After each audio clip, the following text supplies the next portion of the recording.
good afternoon and happy May Day, everyone. You got Ashley and Mark here. Dylan is on assignment. We'll be checking in with him a little later. But first, we want to begin with some developing news on Oahu's South Shores. That's right. Dangerous conditions along the coast have sent 2 surfers to the hospital.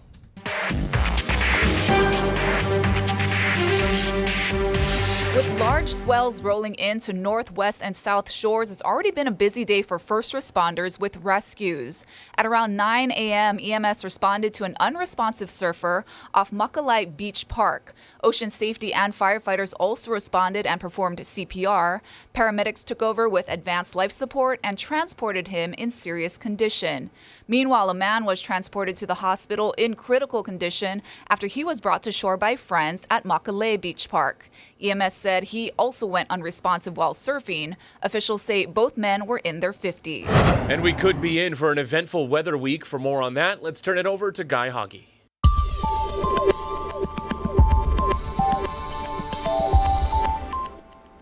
But notice that front, that juicy disturbance off to the northwest. That's going to be moving in by tonight for Kauai, moving down the island chain through tomorrow. We're talking about some heavy rain, possible thunderstorms, which could lead to flooding.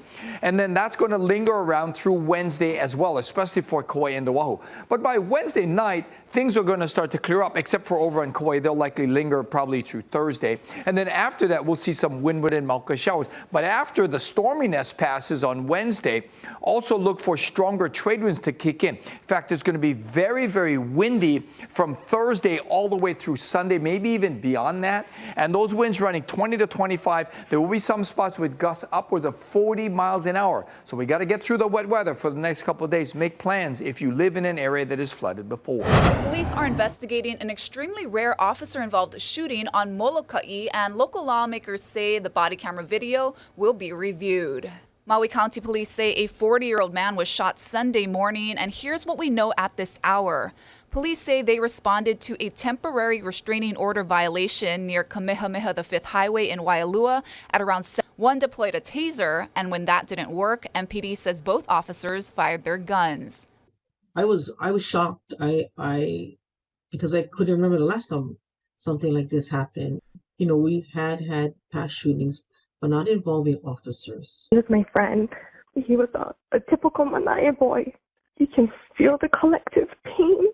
To those outside of Molokai, I would just ask that people hold judgment until all the details are released.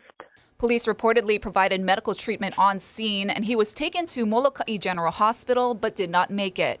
The identity of the dead man has not been released. The officers have been placed on administrative leave, which is standard procedure. We'll keep you posted on any new developments in this case.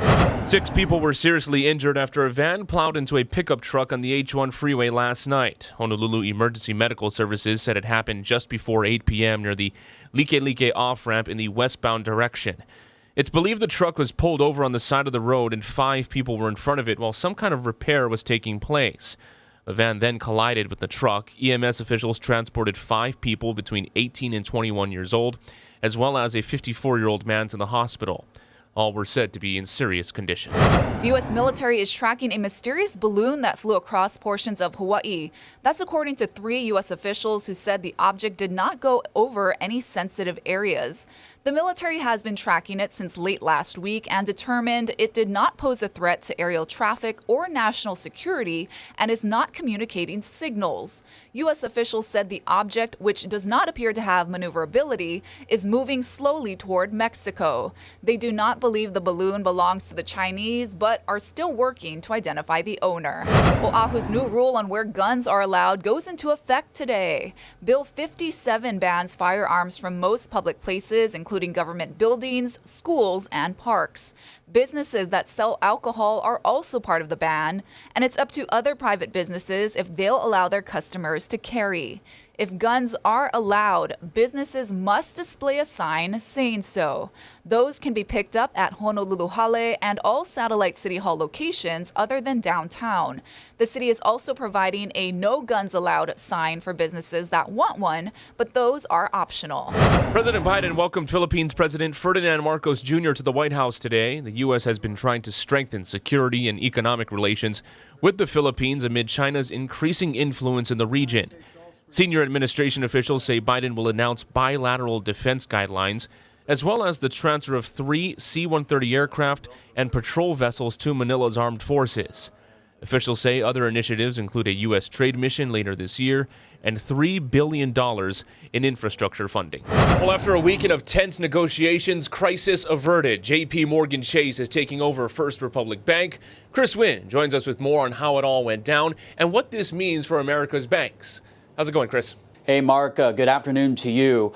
Selling First Republic to J.P. Morgan Chase was a dramatic move by the FDIC, all aimed at curbing the crisis that's been playing out over the past couple of months. But now many questions remain over consumer confidence.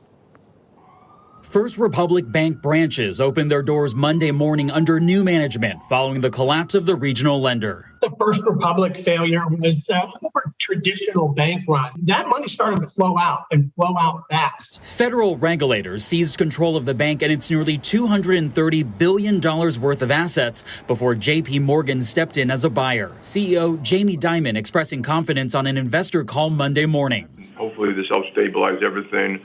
The American banking system is extraordinarily sound. This is the second largest bank failure in U.S. history and the third U.S. bank to fail since March. Interest rates have gone up at the fastest pace in 40 years.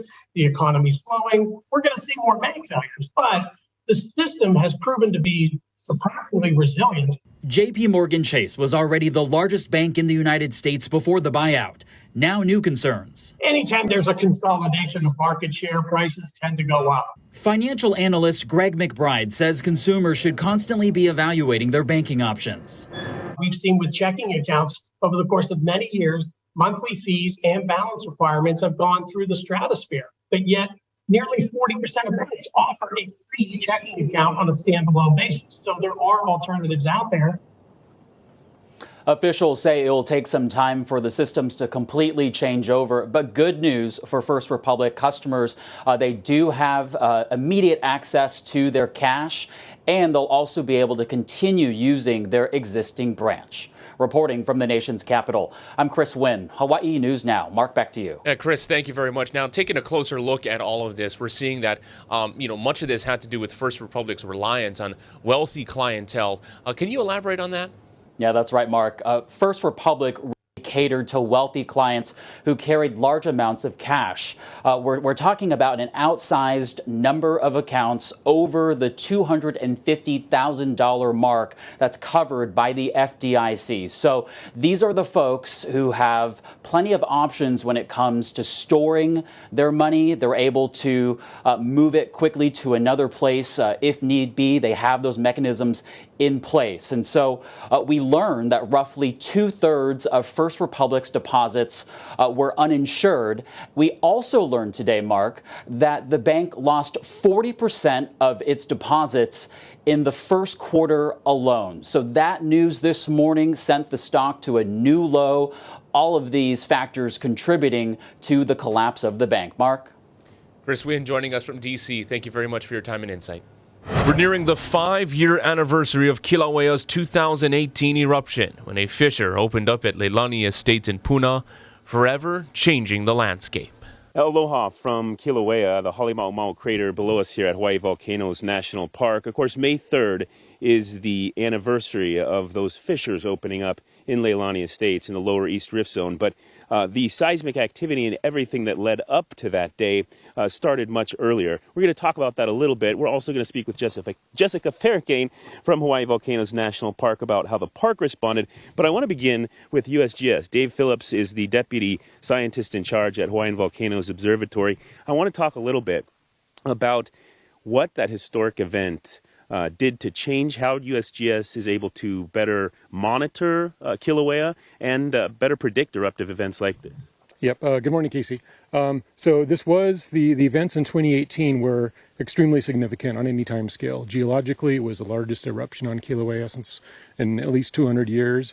And of course, HVO, even though it's 111 years now, this was the most significant and disruptive event in HVO's history. We are still in the process of rebuilding, just like a lot of residents on the island are still in the process of rebuilding. But even though we've lost the HVO buildings and we lost a lot of instruments during the eruption, We're in the process now of recovering and building. We will have new buildings with state-of-the-art facilities going forward. And most importantly, though, in terms of protecting lives and property, is we've gotten a head start on replacing all of the instruments that were lost now, which was huge, and also upgrading and improving the technology for our entire network. Really mapping the volcano. This is really kind of groundbreaking. And I know it also got some additional funding for USGS, for you guys folks locally here, right? Yes, that's correct. We have congressional funding for this recovery. And so there's kind of two things. There's the monitoring, which we do 24/7, and then the mapping, which comes in episodes. We do a lot of mapping still. When the summit here collapsed in 2018, it actually exposed new parts of flows that were never seen before. So we've been taking samples and mapping that, which gives us a window into history. We also collected high-resolution laser LiDAR data of the whole area here at the summit, as well as what was happening down in Leilani in 2018. We've purchased new instruments at HVO to do LiDAR mapping ourselves, and we've also really embraced UAS drone technology. We can map things in real time. That's what we see at the surface, but of course, so much of understanding how the volcano works and forecasting in the future is about what's on the inside. So we just started this really exciting project. We're putting out almost 2,000 mini seismometers over the next couple of weeks. And what this will allow us to do is basically do a CAT scan of the interior of Kilauea. Let us see inside how the magma chambers are connected, how it connects to the rift zones, how magma moves and why it moves and when it moves. So extremely exciting. Yeah, it'll be good to see some of those images, data, and USGS, such a valuable resource. That you guys have so much of that online for the public to see, and I appreciate you sharing. Jessica Farrakhan, I want to talk really quickly, walk us back in time, how the park had to respond to that event. Obviously, the reason for the park is so that people can see the volcanoes of Hawaii Island, but there's a safety issue, of course, right? Right.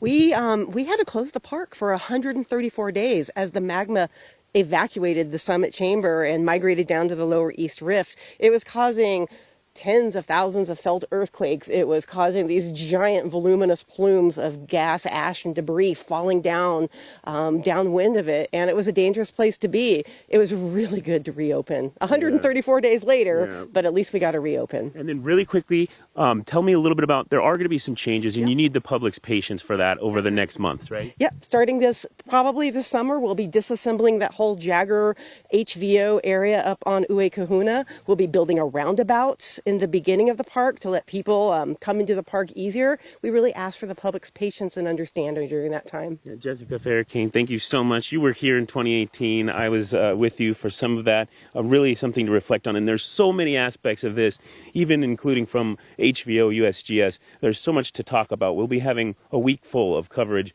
We'll begin this evening also. Ben Gutierrez will be talking about some of the changes at HVO operations. You can catch that in later editions of Hawaii News Now at Hawaii News Now, and you can find the latest at hawaiinewsnow.com. We'll send things back to you guys for now. I believe it's been 5 years now. It's crazy. And every time you see the images, right? I mean, it's just, I mean, you talk about the destruction and unfortunate loss of homes. The images, though, are just so mesmerizing. You get to see the sheer power of Kilauea. Absolutely. Yeah, so there's going to be more reports from Casey as well as Ben Gutierrez coming up this week on Hawaii News Now. Yeah, and turning our attention to national coverage, it was the weekend Washington has been waiting for all year long, the White House Correspondents' Dinner. That's right. It's one of Washington's biggest social events. It's called Nerd Prom. Nancy Cortez has more. I believe in the First Amendment, not just because my good friend Jimmy Madison wrote it. With hundreds of journalists looking on, President Biden poked fun at one of his re-election weak spots, his age. You say I'm ancient. I say I'm wise. You say I'm over the hill. Don Lemon would say that's a man in his prime. The White House Correspondents' Dinner, sometimes known as Nerd Prom, brings together reporters, politicians, and a sprinkling of celebrities for a night of roasting themselves and each other. Comedian Roy Wood Jr. Real quick, Mr. President, I think you left some of your classified documents up here. You can get to the... Yeah, no, don't give them to him. I'll put them in a safe place. He don't know where to keep them.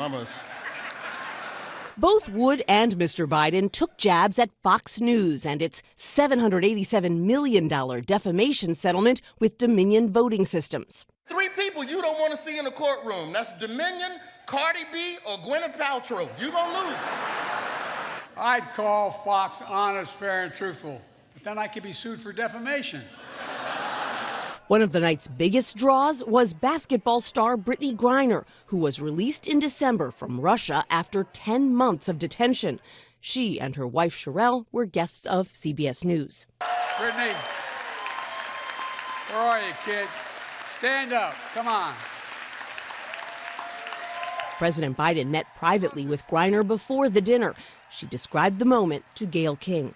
What did he say to you, Brittany, that stood out? It was so good to see me, and he kept saying how big of a fan he was of mine and how much he loved the way I play basketball.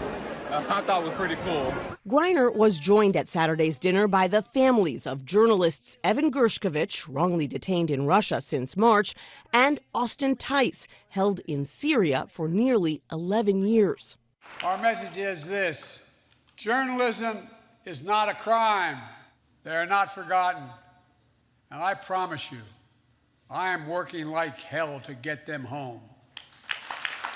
Proceeds from this weekend's dinner go to fund scholarships for students around the country. This year, $130,000 went to 31 aspiring journalists. Nancy Cordes, CBS News, the White House.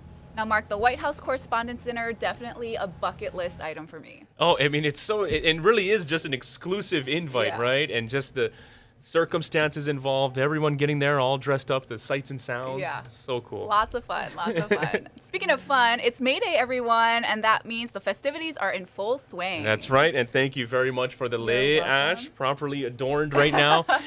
Now, lei makers and musicians are celebrating the occasion at Kapi'olani Park, and that's where we find our Dylan Ancheta. Take it away, Dylan. Hey, aloha guys. Yes, we are here at Kapi'olani Park. It is such a beautiful day. The sun is out, the trade winds are blowing. There is some clouds off in the distance, but I think they're gonna hold. But that's great news because there have been so many people here at the park since the festivities started earlier today. Now, right behind me, in fact, you can see the workers there are the volunteers, I should say. They are putting up the ribbons and the lei maker information next to the lei contest entries. Now, of course, there are hundreds of leis here today. I can estimate about 200 or so.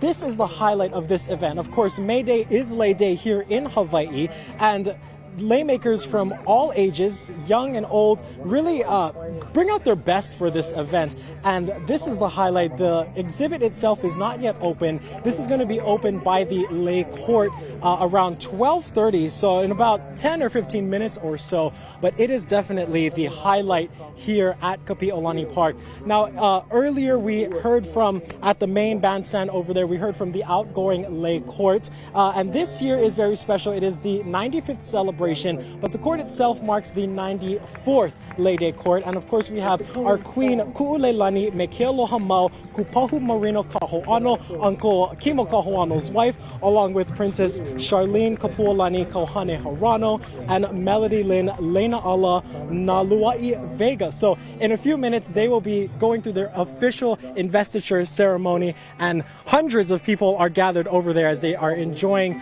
Hawaiian music, hula, and mo'olelo being told. And now I want to bring in one of my special friends here.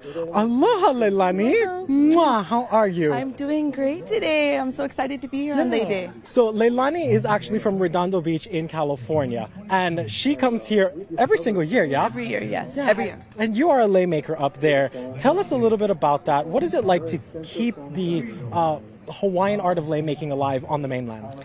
It's really important to keep the connection to the Aina, and there are many, I would say thousands of transplants, Hawaiian transplants that are in LA amongst California that really want to preserve giving LA, sharing LA, and finding lei makers in LA around California is so important, and we're busy. There's not enough of us, and we love coming here here. And talk about that. You mentioned there's not enough of you on the mainland. Obviously here in Hawaii, everyone knows how to make lei, almost it seems like, but you also teach classes up there. Yeah, I definitely teach classes. I really try to share the aloha and connect the two continents together, and to show that, you know, the aloha spirit is alive and well even on the mainland. And there's many of us transplants that we would love to be in Hawaii 24/7, but we cannot. So we love to be able to share the aloha with a lei and giving a lei, you know, that whole spirit of aloha. It's so beautiful. What's one of your favorite things about this event particularly? Funny story, we met back at this event in 2017 and we've been friends ever since. Yeah. So what has it that has brought you back all these years? Well, but I love the community, and I love the artistry, and just seeing young and old create and share with the world, essentially, because I feel so many people love Hawaii'ne. Yeah. And love what the lei stands for. Of course. It's more than just, you know, flowers on a string. It's definitely that love and aloha. And really quickly, can we just admire your outfit, please? Give a little spin for us. Look at that. I know you're really into vintage clothing. Tell us a little bit about your outfit. This is actually from Puamana Crab. She's my auntie, but she's an iconic Hawaiian designer who really, along with like Mamo Akina, Nakeu, Manuheali'i and them, they really, she really did this whole motif of quilt patterns and applique in the 70s and 80s, and I love that I have the opportunity to wear her beautiful designs, and You look so beautiful. Thank you so much for sharing some of your mana'o here. And the festivities here today are going to be running until about 4:45, 5 o'clock, really till whenever pau, right? But we've got food booths, we got a steel guitar, Hawaiian steel guitar group right here. And of course, this lei exhibit, the lei contest itself, will be opened officially by the lei court in a matter of minutes here. So if you are here on Oahu, come on down to Kapiolani Park. It is a lot of fun. We'll send things back into the studio, guys. Amazing stuff, Dylan. Now, it must smell so good being around all the different lei out there. Now, one question I have is, we're seeing all the different flour, but from watching not only your lei, Dylan, but seeing at Mary Monarch a couple of weeks ago, it really does seem that the Ni'ihau shell lei are making a comeback. Can you discuss and explain the significance of the Ni'ihau shell lei? Yeah, most definitely, Mark. Thank you so much for that question. Ni'ihau shells, rare, incredibly rare, and I have been blessed that my hana from my great-grandma has passed these shells down to me, so now I own them, and every time I wear them it's filled with love. But the Ni'ihau shells, they go for thousands of dollars. It is a very rare form of lei because the shells themselves are only found on the shores of Ni'ihau, and of course the ohana from Ni'ihau thrive and make their living off of these strands of lei, and there's so many different styles as well. You have simple strands like this, you have kahelelani, you have the white shells, so it's really a true craft. And again, the ohana from Ni'ihau, they are known for this, and it is one of their prizes, you know, that they Ni'ihau shells, very distinct style. So there is the flowers, and then of course there are the shells, and then there's things like this, like the lehala lei. So really, you can make lei with anything. All right, our Dylan Ancheta reporting live in Waikiki. That display behind you, Dylan, looks amazing. Thank you so much for that reporting. Thank you. All right, that's going to do it for us on This Is Now. We're going to have much more news coming up first at 4. We're going to have more on the severe weather that's going to come up later in the week. Your First Alert weather team will have more on that. Happy May Day, everyone, and mahalo nui to Dylan for taking us out there. Such a great time out in Waikiki. Absolutely. Get down there if you can. We'll see ya.